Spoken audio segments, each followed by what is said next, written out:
Up Yuma with Johnny Porter. It's 10 o'clock. Thank you to the many local businesses that support Border Radio and help make the music possible. If you have a business that would like to include Border Radio in your marketing mix, we're here to provide a customized program for you. Call us at 877-838-5292 or visit borderradioaz.org for more information. What's up, Yuma? I'm Johnny Porter. And I'm Carmen Marquez. And on today's program, we are joined first by Amy Ballard, who is a local photographer. And she's part of the Woman Entrepreneur series that Kim Hannon's helping me with. So it's going to be, Can't wait to meet her. Yeah, absolutely. As well as John Durazo. And he works for Yuma and Imperial Valley Wealth Management. And he started a new thing where he does these little coffee talks. You can go over there and ask him free advice on how to spend your money from a wealth management guy. So perfect. So stay with us for What's Up, Yuma Radio, beginning right now on KOFA 94.7 FM. And streaming online at borderradioaz.org and on the KOFA app. You can also view our show on the Border Radio Facebook page and the KAWC YouTube page. And don't forget that you can reach out to us by email at whatsupyumaradio@gmail.com. What's Up Yuma is sponsored by High Tanks Brewing Company, serving up scratch-made food, craft beers, and experiences at 2 desert locations in Welton. More at hightanks.com. Chili from Philly. Unique Papa Giorgio from Yuma. What's up, Yuma? Welcome back to another episode of What's Up, Yuma Radio. I'm Johnny Porter. And I'm not Carmen Marquez. No, you are not. You are. Veronica Shore. Yes, you are. So Carmen, if people know what's going on in the world right now, actually, she got a call late last night that she's on her way to Minneapolis to cover everything going on with the ice. Snow. Yeah, well, ice. Well, yeah, snow and ice. I guess that kind of works together. But so I just want to say prayers to her. Hope she's safe and everything over there because it looks pretty wild. But we're not covering that here. We don't do that here. We do fun stuff. We do fun stuff. It's all about fun stuff. And we got a fun person. At least that's what Kim Hannon tells me. She says nothing but great things. And shout out to Kim Hannon helping me hook these up and making these happen for women entrepreneurs here in Yuma. And I'm talking about Amy Ballard. Hello, Amy. Thank you for being with us. Thank you guys for having me. Good morning. And you're with Amy B Photography, correct? I am. How long have you been a photographer? I've had a camera since I was 7, and my business started in 2009. Okay, so you got a camera at 7. So Yeah. we like to get to know our guests. That's what we do here. And so 7 years old, that's pretty early to remember because there's like core memories. That sounds like a core memory. Very much Like, so. 7, I remember, I think maybe what I got for Christmas that year because it was pretty cool. I got a He-Man thing and shout out to He-Man. There's a new one coming out. Yeah. New movie. But 7, you remember getting a camera. Very specific. Okay. What Hot kind pink. of camera? It's a hot 110. I don't know if you remember, but they were the kind that you held up to your eye, and they were the like skinny ones. the side, the Yes. skinny Oh, yeah, sideways yeah. ones. I actually went and bought one on eBay recently to like relive the Oh, that's nostalgia so of it. cool. That is so cool. Yeah. So, it was hot pink, and it was off to the side, and so you had to be like, I don't know, you had to know what you were doing, and I didn't. So half of my faces were cut off in every photo. So yeah, but I grew from there. So let's. I want to talk about that. So you're 7. You get one. Like, what was it? Christmas, birthday? Or was it just like you just got one because you were being extra good? I'm sure it was for a holiday. Okay. Mom, if you're listening, help me out with that one. But Phone a friend. Get mom phone on the a friend, phone, Talon. Let's get mom on the phone. No, But I'm just kidding. I do remember just taking pictures of my cousins and my brothers and just, whatever, the zoo, terrible pictures of animals that you can't even But that's see. how you start off. It You is. have to start off terrible. Yeah. Right. Yeah. And not everybody. I'm saying everybody has to go through that. Not Mhm. everybody's going to be excellent at something when they first start. True. I don't think anybody is. We get that deception thinking like, oh, they must be so talented. It's like, Yeah. no, they put in the work. And you started at 7. Yeah. And then it helped. My dad loved photography. And so when we would go to the zoo, he would have his big, camera with the interchangeable lenses. And there was one very specific time, and he will say this, that he let me take a picture with his camera, and I took a picture of an elephant, and he still like has a blown up massive frame. So how old are you at this point? I think I was probably 8 or 9 for that picture. Okay. Yeah, So a couple and years so- into it, yeah. Dad gives you the real camera. He just lets me take some pictures. with his. Yes. Hold it, Yeah. right, and take a picture. Yeah. But so was he a photographer or is he like hobbyist? Hobbyist, yeah, but very good at it. Very, very creative, very good eye for it. So it was definitely inspired by him. And then as I got older, I think my high school graduation, my gift was a really nice DSLR camera. Nice. And then that was film. And then in community college, high school, I did yearbook, every class that they offered possible for photography. Didn't get my degree, just wanted to take all of the, pick the photography classes. So did you go into the red room? I Is did. that how you? The dark room, The yes. dark room, yes, the dark yes, room, yeah. yes. And did all of the processing the old school way. Yeah. So that's, what was that like? I loved it. You loved it? Such a fun process. Yeah. So I took photography at COFA. I think, I forget what year. Maybe my senior year, I think it was. I took photography, and they had a dark room back then. Yeah, I just took it just because I wanted to go to the dark room. I thought it'd be cool. It's like there was this, and it kind of like had this door that was like round has and to like stay dark all the has time. to stay dark. Yeah, so I was like, I want to go in there. Yeah. Electives. I'm going to take photography, but I enjoyed it. I liked it. You could get creative with it, and so you had your dad as a little bit of a role model. Yeah. What was it like? Did you see your dad's photos and be like, I could do that, or you were just like? I don't know. I think I just have always had this like desire to tell stories and keep memories.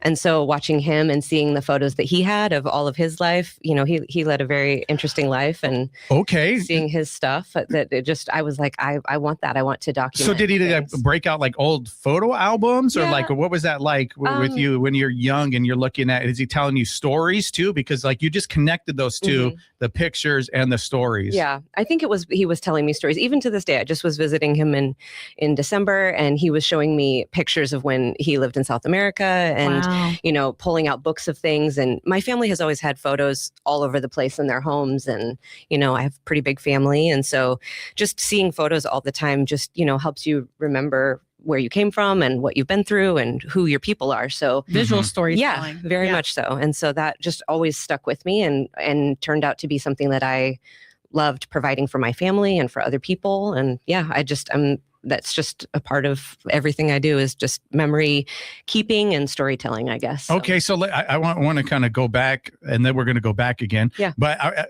so you didn't get a degree? No. So like, was that planned to not get a degree? No. Oh, okay. Yeah. So what happened? Yeah. So I wanted to actually come down to Arizona and study photography. Ansel Adams had his negatives at. We'll say one other thing real quick. So you're from Seattle. From Seattle, yes. Yeah. Okay. So give some context.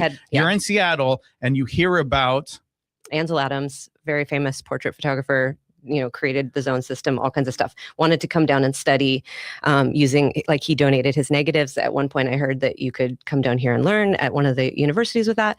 So that was my dream, my goal that I wanted to do. And how old are you at having this dream?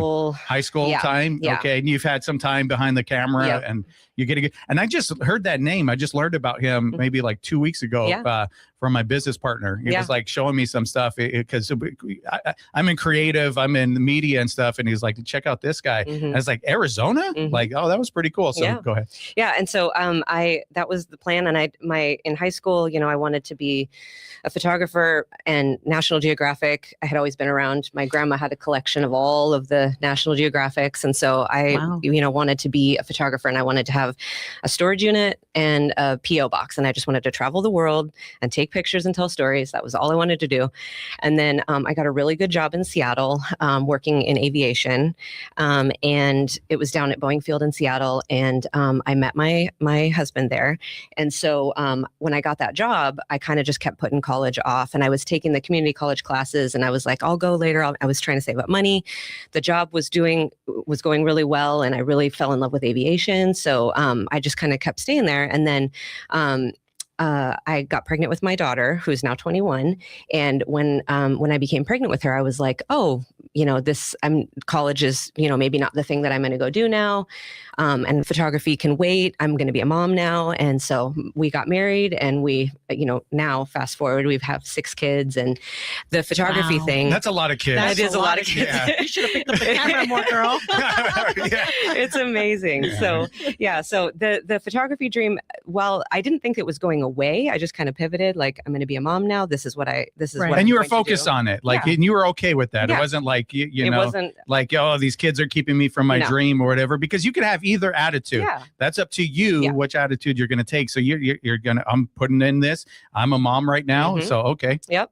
And so then it turned out to be something even more amazing than I would have ever expected, because while I thought I wanted to travel the world and do all these things, it was alone. You know, it wasn't with anybody. It was just something I wanted to do. Mhm. But then my husband has always been so encouraging with my photography and with travel also. And so now, better than ever, I get to travel the world and have, you know, my 6 amazing kids and my husband. And I just never pictured that it could be that good. What I thought I wanted versus what I actually got. So we're gonna go back. So how did you meet your husband? So we both worked at Boeing Field in Seattle in private aviation. And I met him there. We were working there together. And yeah, we dated for a number of years. And yeah, he kept telling me he was in the Marines at the time. Okay. Okay. and- So he was in the Marine Corps, and Yeah, you were reserves. working on the private side. Yep. And Okay. and he was going there to get his his pilot's licensing and do flight training. And then he was like, well, this is expensive. Like, the military will cover this. So he switched from Marines to Army. And he was like, yeah, we're going to have to move to Alabama and go through flight training. And I was like, And this is from Seattle. Seattle, yeah. Seattle to Alabama. Yeah. Okay. And so we got married, we went to Alabama, and that was my first time living outside of Seattle. So I Wow. had not, Was that a culture shock for you? massive. Yeah. Massive. Yeah. Yeah. What can you, anything that Oh sticks my out in your goodness. mind? I know Um, nothing about Alabama. I felt like we kind of lived in The a bubble. humidity? Yeah, the humidity for sure. Oh, And just I don't know, just a more laid back attitude. it's more down laid there. back in Alabama. Oh huh? yeah, Oh, very okay. much so. Oh, Yeah, cool. and it was just funny. Like, this was in 2005, 2006 that we were down there, and we drove by the community college, and they had like coming soon, word 97, and I was Oh. like, wow, this place is just a little slower than Yeah. than what we're used to. Coming soon. Oh, wow. Yeah. Wow. So Yeah. you followed him there. He wanted to be a pilot. Like, that was his dream. Yeah. Okay. Yep, he loved it.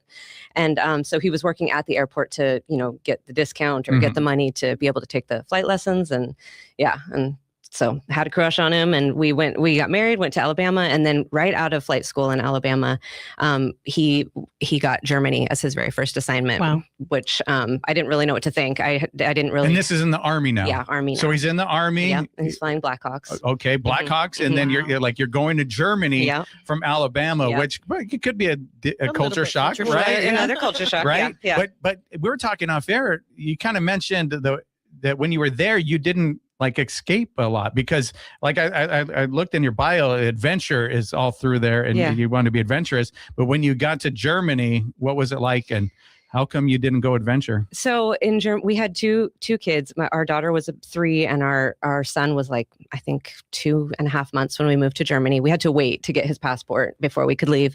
And when we got there, we had about 7 months, I think, maybe a little bit more, before my husband had a 15-month deployment. And so when he was gone, it was me and 2 little kids at home. And I don't know, we would take tiny adventures, and I'm like, this is the most simplest way I could handle it at the time.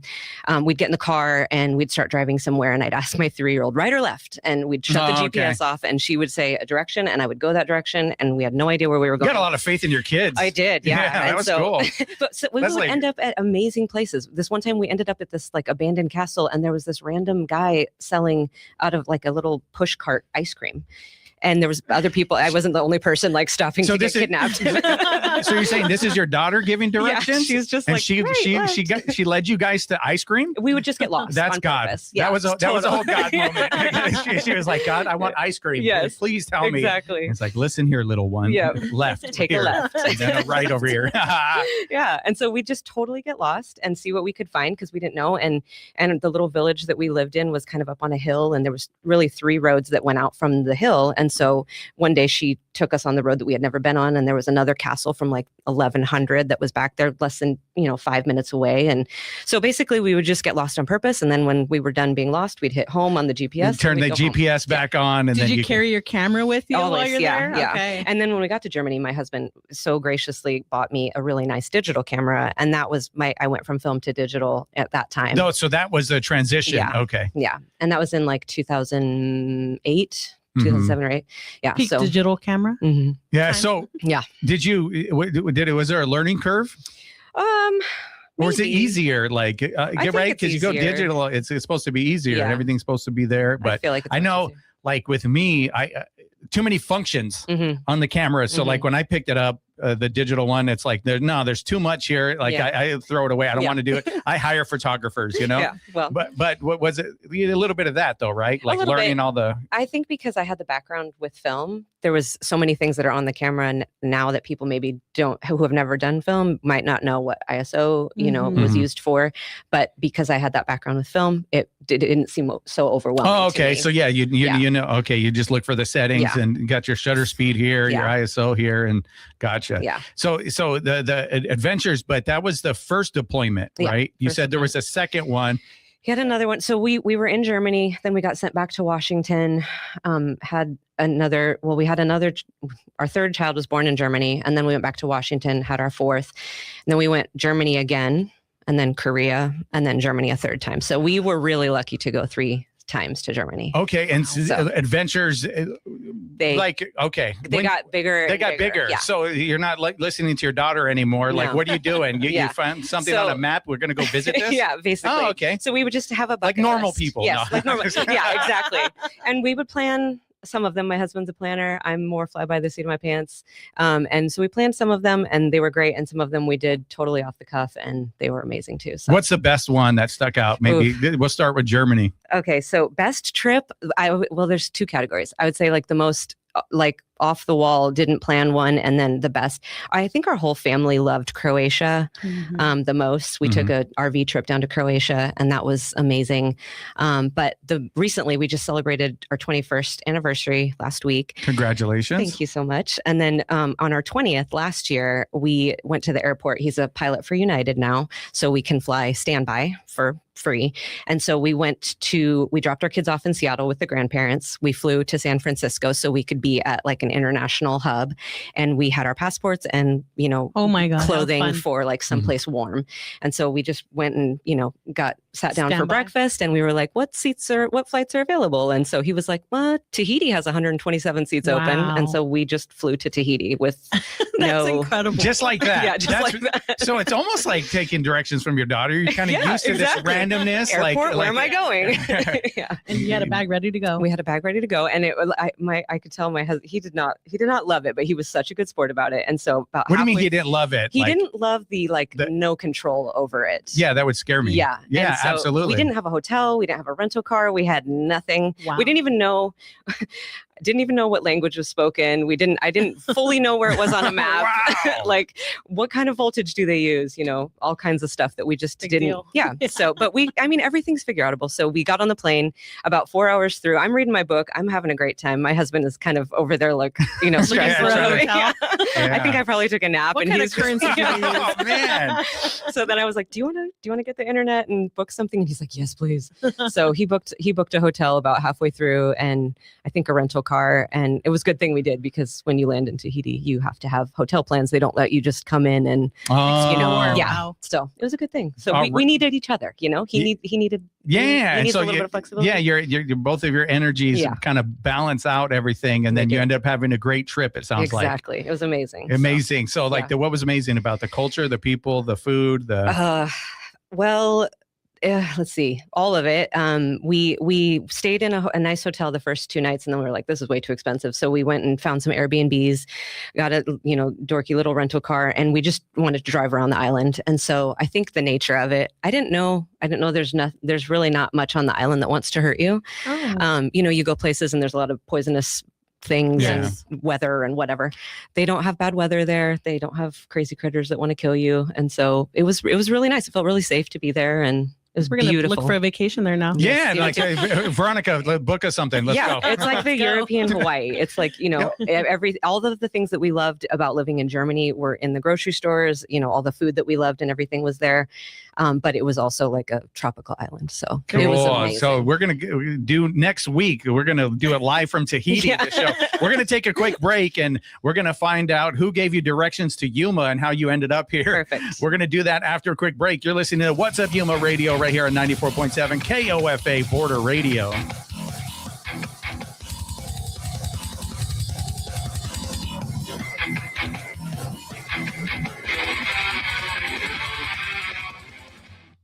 The Yuma Art Center will host the annual Yuma Art Symposium, February 19th through the 21st at the Art Center and locations within Yuma's historic North End. The 3-day event will include exhibitions, demonstrations, and presentations. Presenters will share insights into disciplines including metal, clay, photography, and painting. More information is at yumasymposium.org. You're tuned to 94.7 FM, KOFA Border Radio. I'm Juan Garcia from the KWC Newsroom. The weather forecast for Yuma today is partly sunny with the high near 71 and gusts as high as 20 miles per hour. Mostly clear tonight with a low around 44. KWC's Victor Calderon crossed into Los Algodones, Mexico to see what business is like these days with fewer winter visitors. To read more, visit our website at kawc.org/news. Stay tuned for more What's Up Yuma on KOFA 94.7 FM. This is folk singer Michael Jonathan. Join us on this amazing radio station. This week, all the way from England, Sarah McQuaid, and Grammy-winning bluegrass artist, and she's an award-winning upright bass player, Shelby Means, and her band. This and an amazing Wood Songs kid on this week's broadcast of the Wood Songs Old Time Radio Hour. Tuesday evening at 7 on KOFA Border Radio 94.7 FM.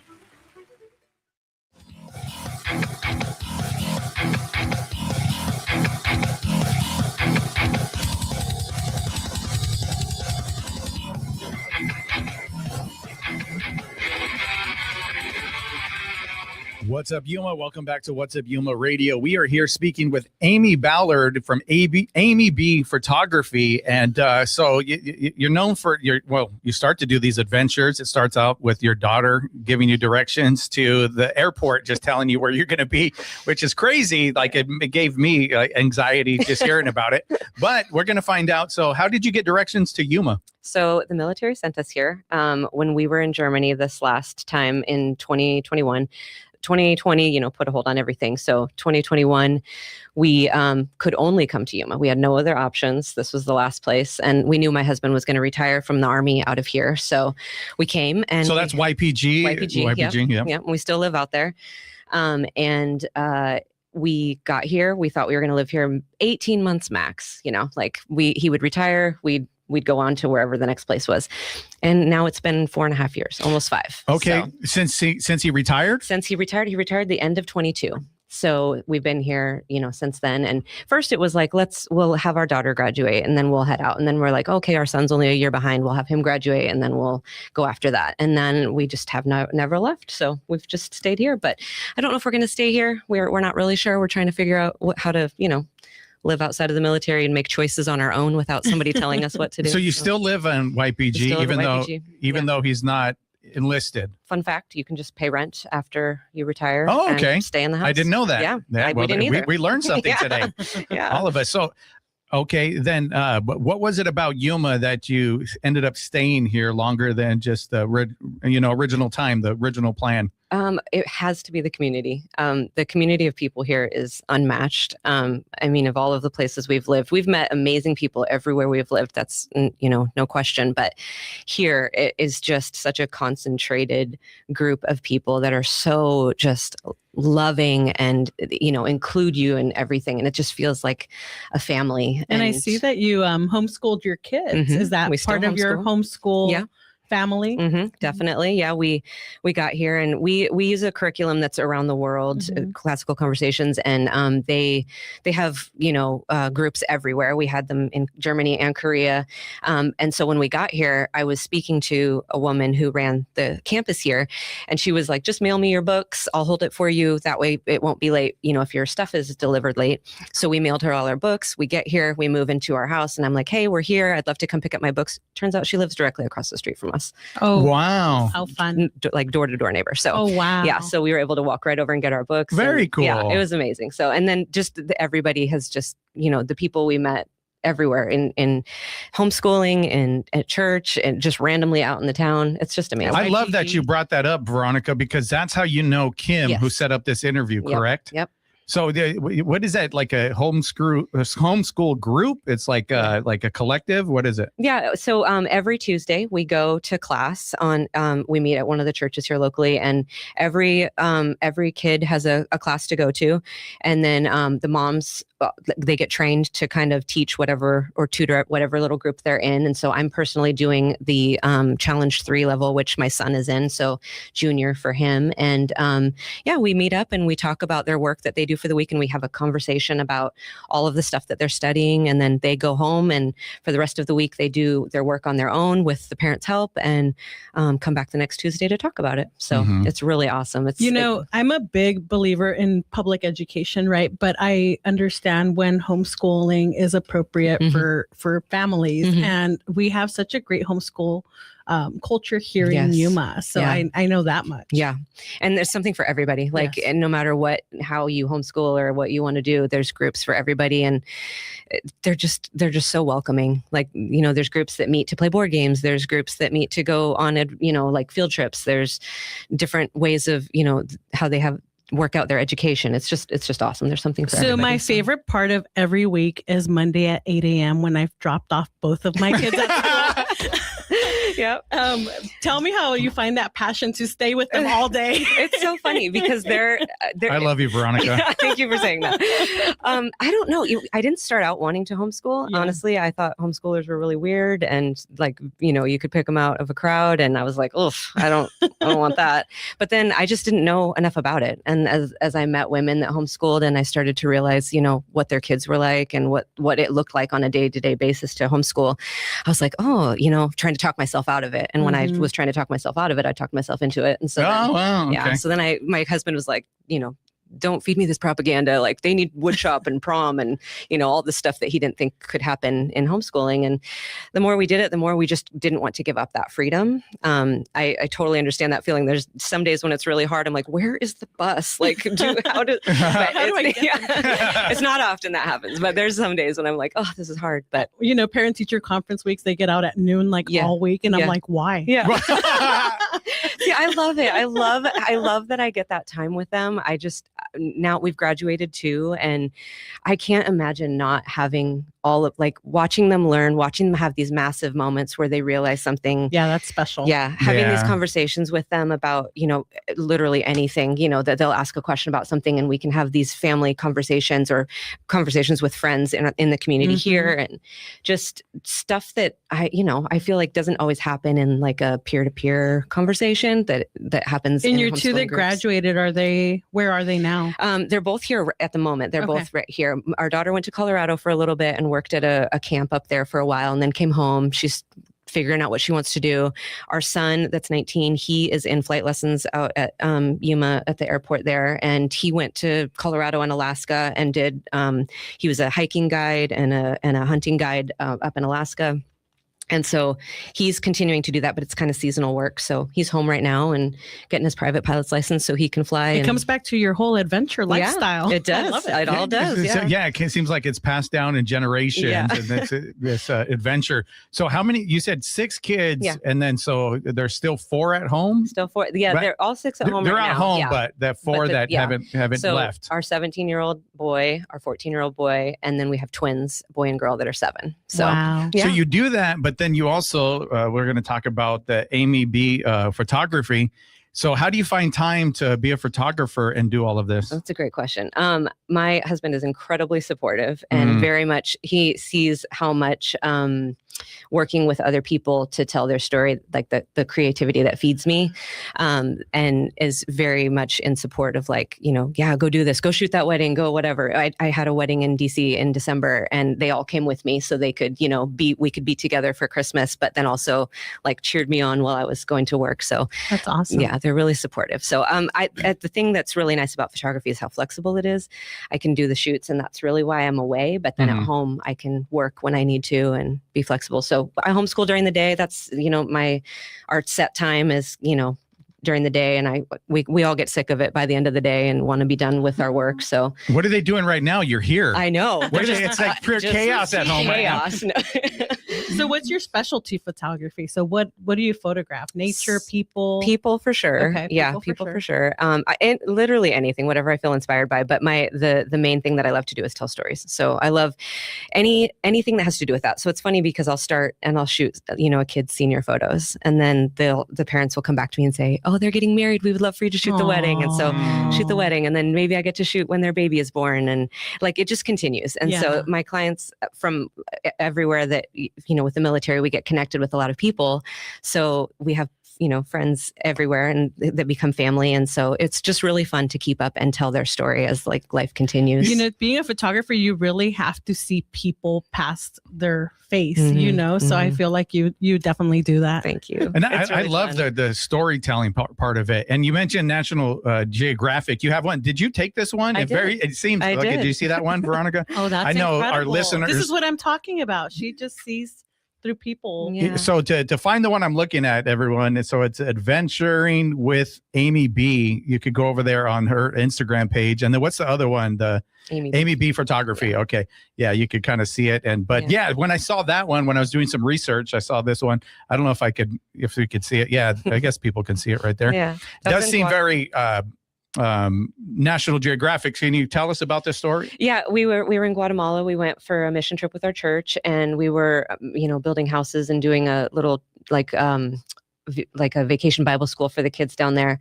And every day we would go in and wander around, and we went to a church service actually in town. And this woman was in the church there, and she was just the sweetest. And she agreed to let me take her picture. And I couldn't speak with her in any way, but she was thrilled to see her photo. And, I don't know, it just kind of gives you a connection with somebody. And no, this is truly incredible. This is like that's Time magazine. That's what Geographic. It jumps right out. Can we the color. submit it. Sure. Thank you. Veronica, Veronica, do it. You don't mess around with Veronica. When she said, can we submit it? She's already on the phone with somebody right now. National Geographic is texting me as we speak.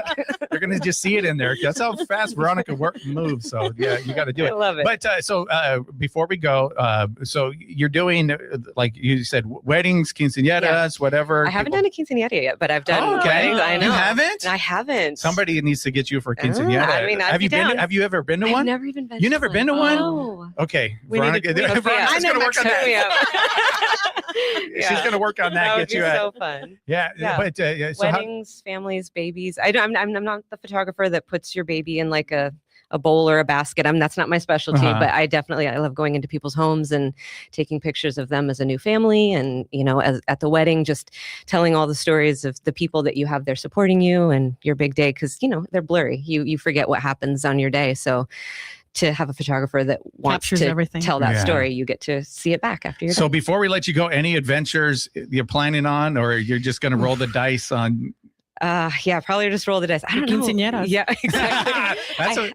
That's an adventure. That's fun. Yeah. Yummy food. Oh, I can taste it right now. Yeah. So. No, my bucket list is huge. I dream up all these adventures in my head. What actually happens, we'll see. So, all right. Well, cool. So one more time, let everybody know how they can find you and follow you on these adventures. All right. Well, on Instagram, I'm Adventuring with Amy B. And also for my photography page is just Amy B Photography. And then my website, amyBphotography.com. All right. Yeah. Thank you so much for being with us. I really appreciate it. Thank you. With that, we're going to take a break, and we'll be back with John Durazo. He is from Yuma and Imperial Valley Wealth Management. He has a cool thing that he just started where you go get coffee with them and ask him financial advice for free. Yes, we're going to find out more about that after a quick break. You're listening to What's Up Yuma Radio right here on 94.7 KOFA Border Radio.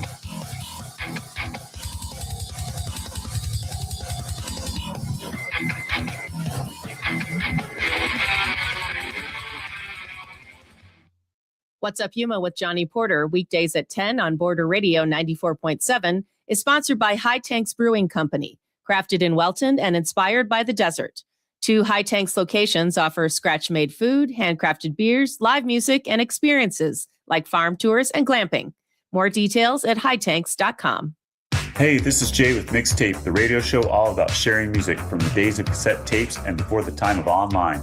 We'll listen to artists from the 70s, 80s, and 90s playing some of the greatest alternative hits, along with songs you may have never heard but wish you had. Each episode will have a theme, bringing back the lost art of mixtapes with no rules nor a perfect recipe, just a love for music. Join me for Mixtape on 94.7 Kofa Border Radio or on the Kofa app, Thursdays at 7 p.m. and Sundays at 2 in the afternoon. For KAWC News in Yuma, I'm Victor Calderon. Construction is moving forward on a new VA outpatient clinic in Yuma, a 30,000 square foot facility designed to keep care closer to home for local veterans. The clinic is expected to open in the summer of 2027. Officials say it represents a long-term partnership between the Southern Arizona VA healthcare system and Onvita Health. Located just off Interstate 8 near the Onvita Foothills Medical Plaza, the clinic will offer primary care, women's health, physical and occupational therapy, lab and imaging services, as well as optometry and audiology, all in one location. For Yuma veterans, that means fewer long trips and more consistent care. Brenda Smith is from Yuma with VFW 1763. I get all my VA health care through VA being a disabled veteran, so it's going to save me 3 or 4 trips to Tucson every year. I'll be able to get all my health care in one spot instead of multiple places. Officials say the clinic will strengthen long-term care and continuity for veterans who have relied on distant services in the past. For KAWC News, I'm Victor Calderon. Yuma Council for CASA will present Shake, Rattle, and Roll, an Elvis tribute extravaganza starring Scott Bruce on March 13th at the Yuma Civic Center. The performance will focus on Elvis's early years and will benefit the local efforts of court-appointed special advocates. Tickets are available at yumashowtickets.com. Bad Bunny, Pink Pantherist, Tame Impala, 17, Carlos Vives. Those are just some of the artists who played an NPR Tiny Desk concert last year. Could you be next? Enter the Tiny Desk contest by February 9th. The winner will play their own Tiny Desk show and headline a national tour. Learn more and see the official rules at npr.org/Tiny Desk Contest.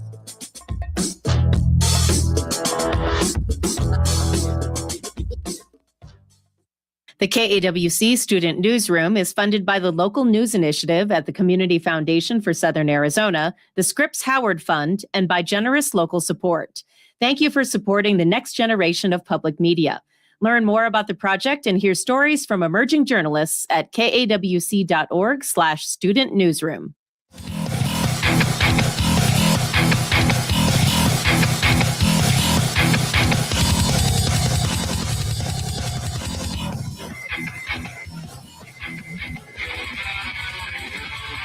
What's up, Yuma? Welcome back to What's Up, Yuma Radio. We are here now joined by John Durazo from Yuma and Imperial Valley Wealth Management. And I have to pause when I think about it because the Imperial Valley part is pretty new. So I've been saying it for so long, but moving to that area and expanding the business is pretty new. But thank you for being with us. Yeah, thank you for having me. This is also exciting to be for an interview. You know, haven't done many of these before. So have you done You're any? already doing great. I've done 2. You've done 2? Okay. Well, who else? Who are you cheating on me with? No, this is a while ago. I did an interview with KYMA cool. for the Yuma Cat Scholarship. We're trying to get outreach to get sponsorships before. I can't remember the last one, so it's been only 1 or 2. Well, right on. So, I saw you in and out of the office here recently, and you said, wait till I have something to kind of talk about and then come on the show. Like you wanted to come on show, but the thing you want to talk about, and we're going to get to it in a bit, is you're doing like a coffee thing, right? Yeah. Coffee doing a coffee talk. We're not going to talk too much about it yet, but I just want to leave people in suspense. If they want to know how to get coffee with John, they got to pay attention. So anyway, you're from Yuma, born and raised? Born and raised Yuma, through and through. What schools did you go to? I need to know. Went to Cibola We always High need to know. So go Raiders. boo. No. Raiders. Best in Let's sports. go back to elementary. Yeah. Go Okay, all the way elementary. back. Immaculate Conception. Oh, for cool. all 8 years. So private school. Then first touch of public school was fun. I don't think I've ever met anybody that went to IC. Like St. Francis, but I don't think I've ever met anybody that went to IC. Yeah, a super small class of like maybe 22, 24. So okay. Yeah. All right. So then you said from there, did you do junior high anywhere, or is that all at No, IC just as went well? from 1st through 8th at IC, and then I went to Cibola straight out the jump. Wow. And so how was that? Interesting. No uniform? No uniform. No locker system.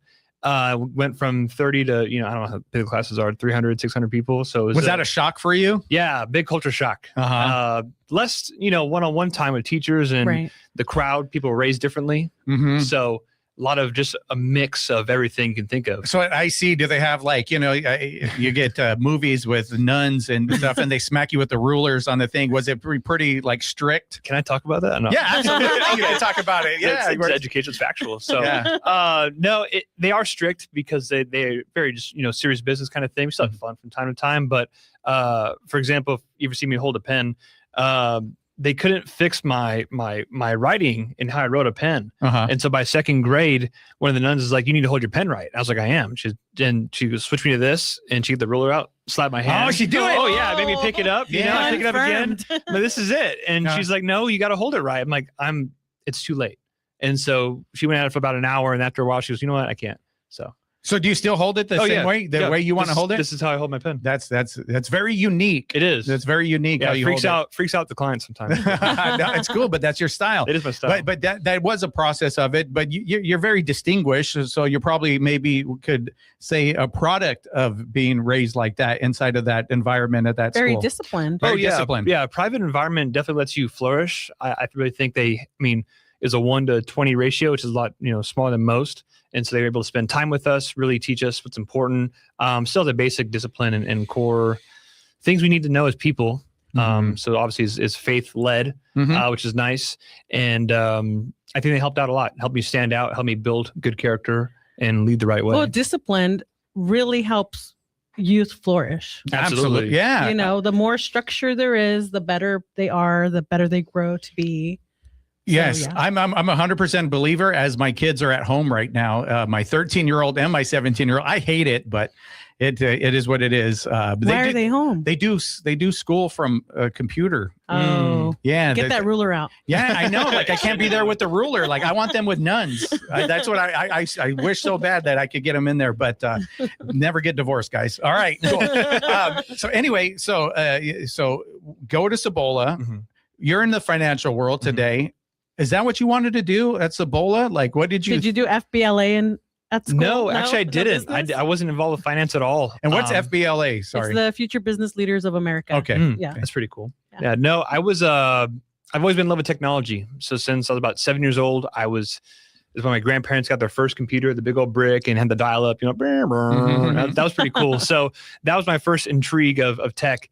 And then just from there, just worked on different things, computers, little robots and stuff. And so didn't get into finance in high school. I was just mostly involved with technology, a little bit in 4-H. So I did, livestock and stuff like that. But so what was it about technology that interested you? I don't know. It was just a new world. I was born 1999. So, Y2K just happened. Yeah, Y2K, I was going to say. And shortly after that, it's very, I don't know. It doesn't have a limit, really. Technology does. Humans do. We have limitations, right? But technology doesn't. And so just having that unlimited capability of something just, I don't know, led me to have interest in tech. Okay. So then did you pull on that thread? Did you say, I want to go to get a degree in tech? What was that like? Yeah. So I went to, through Cibola, I took, econ and stuff. And that was great. But also took computer maintenance. We worked on computers, did like the circuit boards and stuff. And that was pretty cool. Oh, nice. So that helped fuel it. And then my godmother was also my counselor. And so she showed me all the different programs. And there was a AWC program for technology. And that led me to actually come to AWC first before it even got into U of A and all that consideration. Okay. Yeah. So then what did you take? What was the... For AWC? Yeah. Associates of Science. Okay. Just picked that up. And so then you transfer to the U of A? Yes. And so they had the Yuma Cats, they're like direct line of credits to U of A. So did that. And then got my bachelor's in cyber operations with an emphasis in defense and forensics. And so it's completely different from finance. Yeah. Wow. So, yeah. And we just had, I don't know if you saw the show, we just had, and I know him from, because he was a DJ Mike 5. So, but Mike Ferrazzo, do you know him? So yeah, he has, I think it's Aspire Byte. Like he works in that same thing, the cyber world and defense and all of that stuff. You can get pretty deep into that world, right? Absolutely. It's got so many different lines and channels you can get into as well. So what I learned most in was like a firewall protection, network design, zero trust architecture, just stuff that keeps you safe. And so I was also working and interning at the firm at the time. So I learned one day and then go to work the next day and apply it. What firm? Yuma. So our firm. So you started off in the tech at the firm? Yes. Yeah. I'm sorry. I should back up there. Yeah. Okay. Yeah. Out of high school, I was an intern, just pushing paper. Oh, and okay. I hate paper. I hate doing paper. It's horrible. Yeah, that's the worst. And I was like, I need to change now. And so one of the advisors says, hey, aren't you going to school for technology? And I was like, yeah. He said, well, why don't you do our on-site computer guy? And so that's how I got started doing computer stuff there. So learned the next day and then apply Very it. cool. It was so awesome to have that balance, where it wasn't learn for 4 years and then go figure it out later. It was like direct application. Hands-on experience. Yeah. And so you're there and you're able to apply, because I'm thinking financial stuff. You really want to have a strong protective network, 100%. right?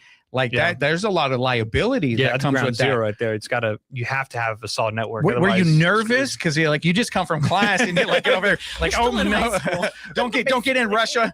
Like, please stay out of here, China. No, I was in class and I read about something. I go, ooh, I don't think we're doing that. I go to work. I'm like, hey, this is new thing we got to do. Just came out.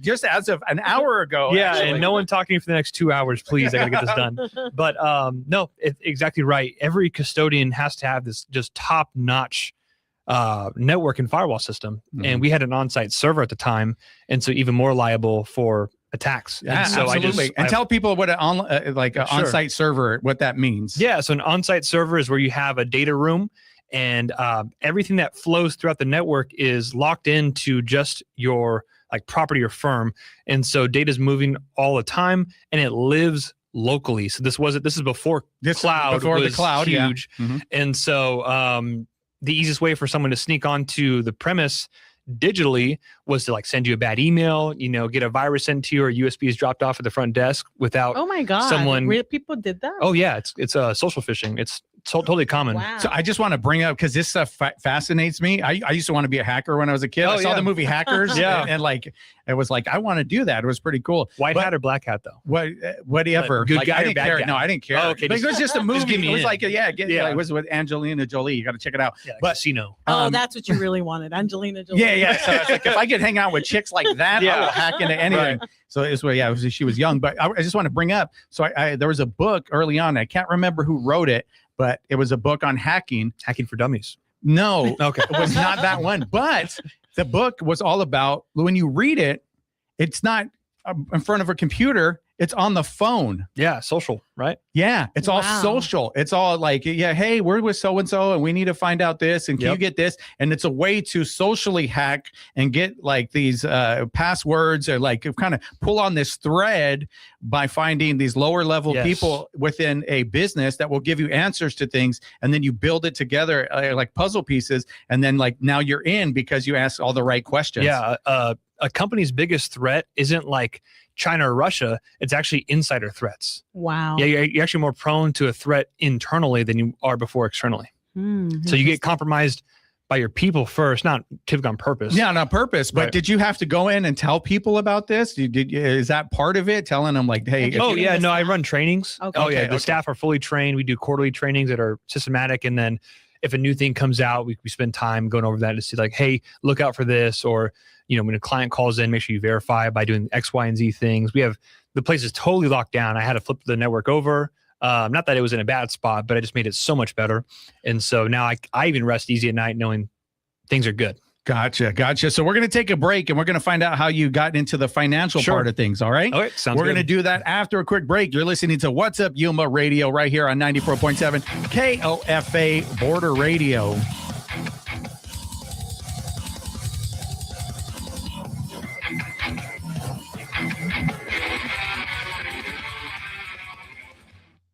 Hear the rhythm. Feel the beat.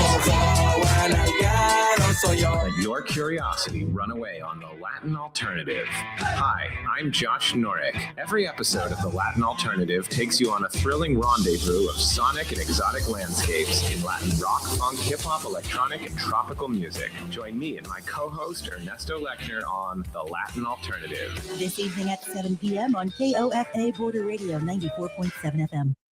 The weather forecast for Yuma today is partly sunny with a high near 71, mostly clear tonight with low around 44.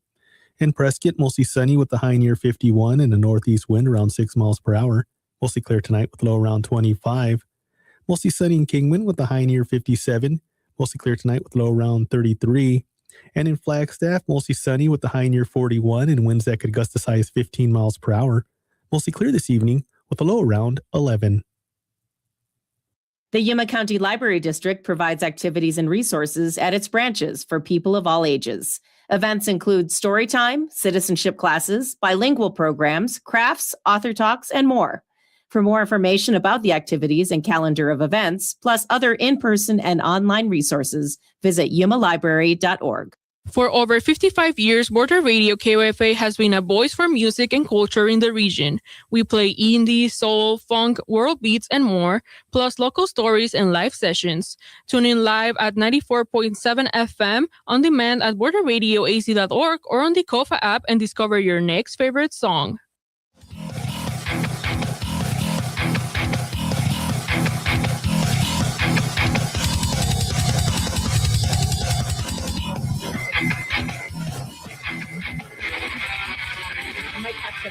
Oh, okay, even better.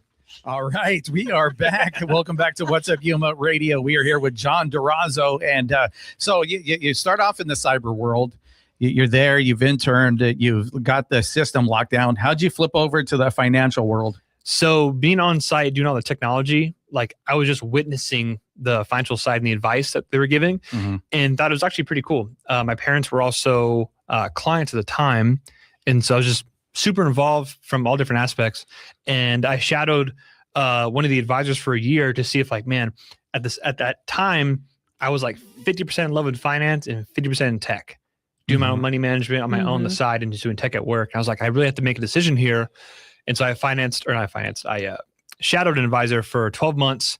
At the end of 12 months, I was like, yeah, I want to do this. This is awesome. I get to help people for a living. And then went and got licensed through the SEC and just from But there. you had an interest because you said you were managing your own money. I did. So, Yeah. So I'd like watch what we're doing at work and then go at home on computer and make trades and stuff. Very cool. Yeah. So you're doing it, and then you're finding like some success doing it because you followed them, you did it, you went home, and that would build some confidence. Yes. And so what I was doing at the time was I had some money set aside for my 4-H, for my my pigs I sold, and that was my college fund.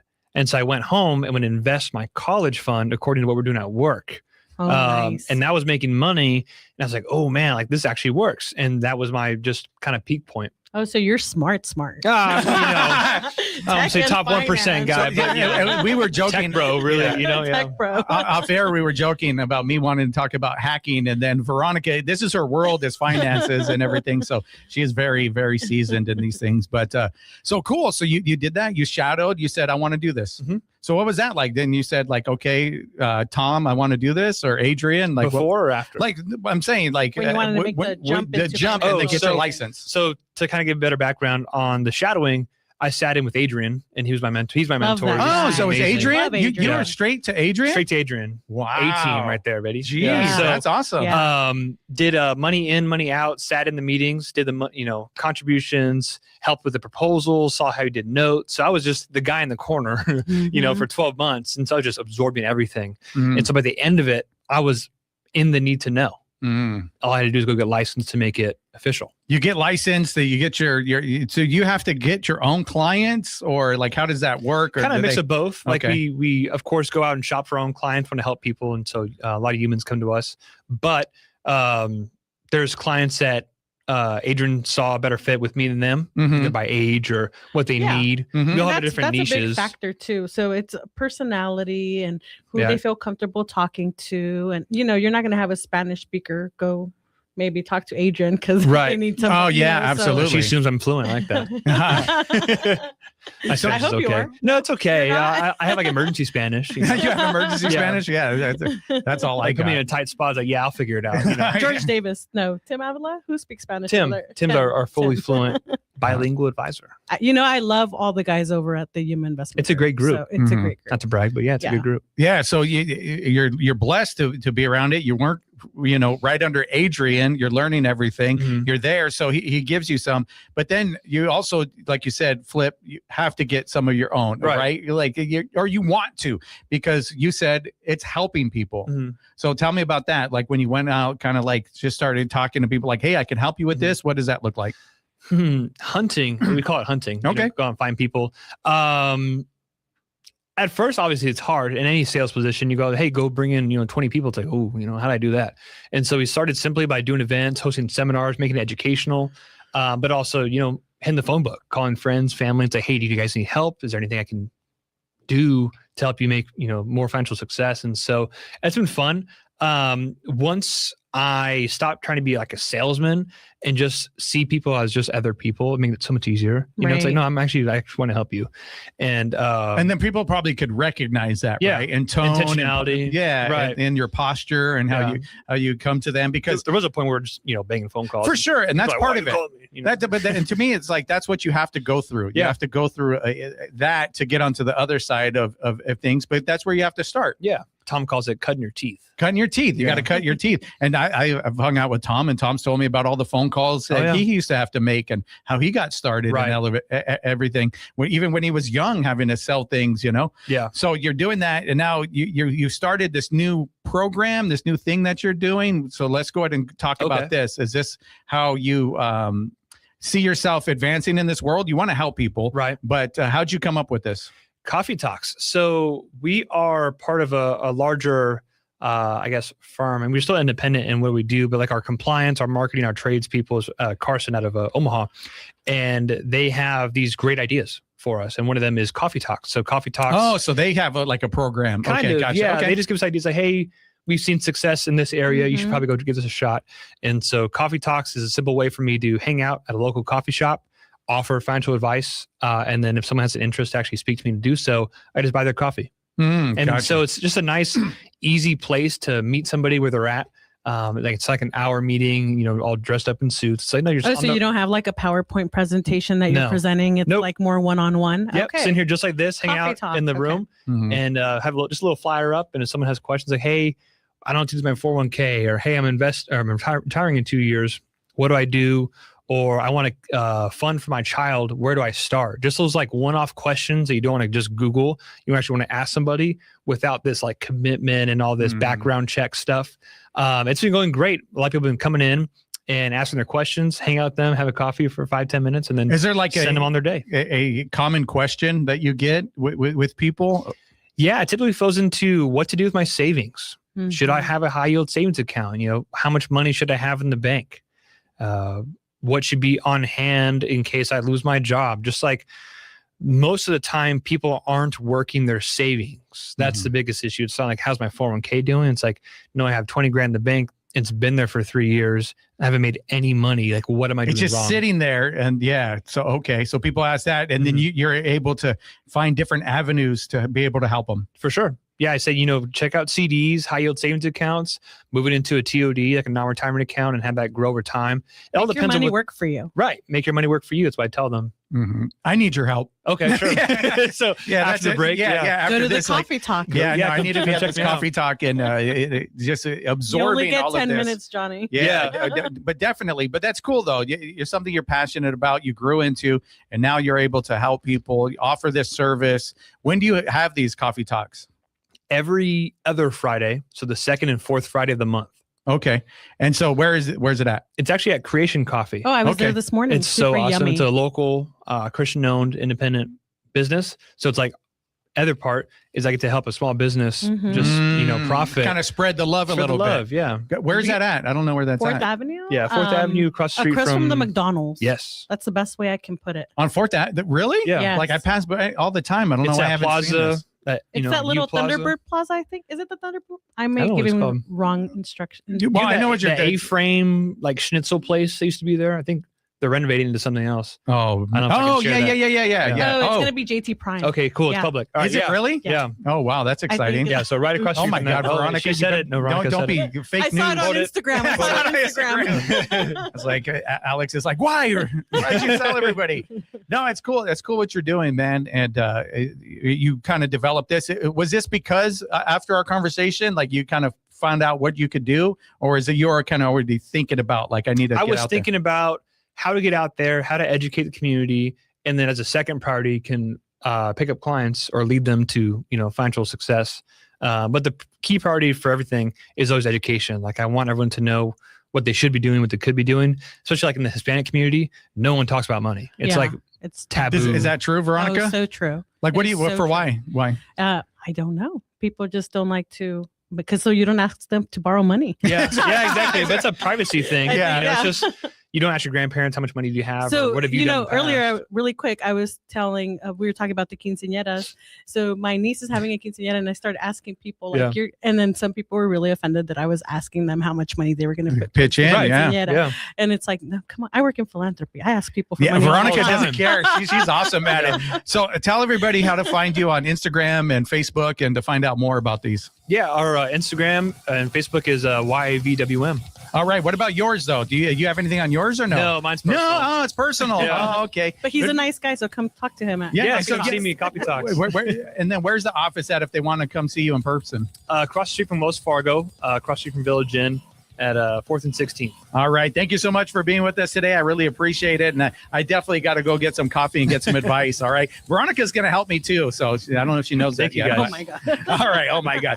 What's Up Yuma Radio is a production of KAWC, Colorado River Public Media. We broadcast from the studios in the Matador Activity Center at Arizona Western College in Yuma. Want to thank our engineer, Talon Gonzalez, along with Anthony Ornelas, Juan Garcia, and Dave Reek. You can find out more about KOFA at borderradioaz.org and on the KOFA app. Stay tuned for KOFA's Midday Music. And on tomorrow's program, we have Jeff Bird from Avenir. Nice. Yeah, he has some new things going on. He's going to let us know all about it. You can listen to the podcast version of our program and check out past episodes anytime at kawc.org/podcast/What's Up Yuma Radio. All right. Once again, thank you so much for being with us. Best of luck with everything you do, brother. I really appreciate it. Appreciate it. Cool. And I got to check out this Croatian coffee Yeah, now we that have it's to go so there. good. Yeah. So good. What's Up Yuma is sponsored by High Tanks Brewing Company, serving up scratch-made food, craft beers, and experiences at 2 desert locations in Welton. More at hightanks.com. You are tuned into KOFA Yuma Border Radio 94.7 FM and 1320 AM. We can also be heard with the KOFA app and at kawc.org. We have been a service of Arizona Western College since 1970. KAWC and Border Radio are sponsors of the Village Jazz Series, with concerts starting at 6 every Thursday evening at Yuma Palms Regional Center through April 30th.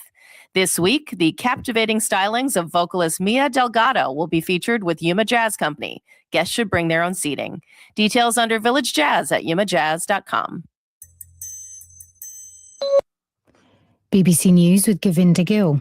Israel says it's recovered the remains of the last Israeli hostage from Gaza, a central